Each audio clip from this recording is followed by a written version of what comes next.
খুলনায় ছাত্র জনতার অভ্যুত্থানে হামলা সহ ৪ মামলার আসামি এসআই সুকান্ত দাসকে ছেড়ে দেওয়ার ঘটনায় সদর থানা ঘেরাও করে বিক্ষোভ করছে বৈষম্য বিরোধী ছাত্র আন্দোলন ও এনসিপি।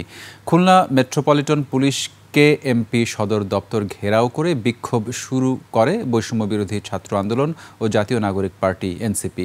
মঙ্গলবার বিকেলে মহানগরীর ইস্টার্ন গেট এলাকা থেকে সুকান্তকে আটক করে খান জাহান আলী থানা পুলিশের সোপর্দ করে স্থানীয়রা।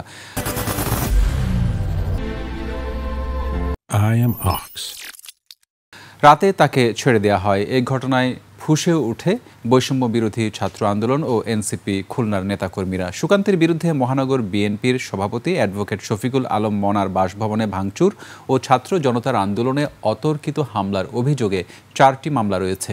সুকান্তকে গ্রেফতার সহ কেএমপি কমিশনারের পদত্যাগও দাবি করেন বিক্ষোভকারীরা।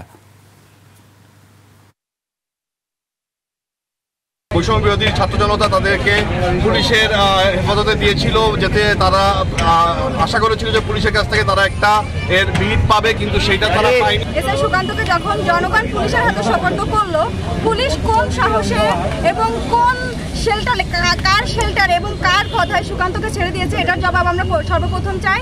এবং দ্বিতীয়ত হচ্ছে 24 ঘন্টার ভিতর আবার সুকান্তকে কেএমপিতে ধরে আনতে হবে এবং জনগণের কাছে সোপর্দ করতে হবে।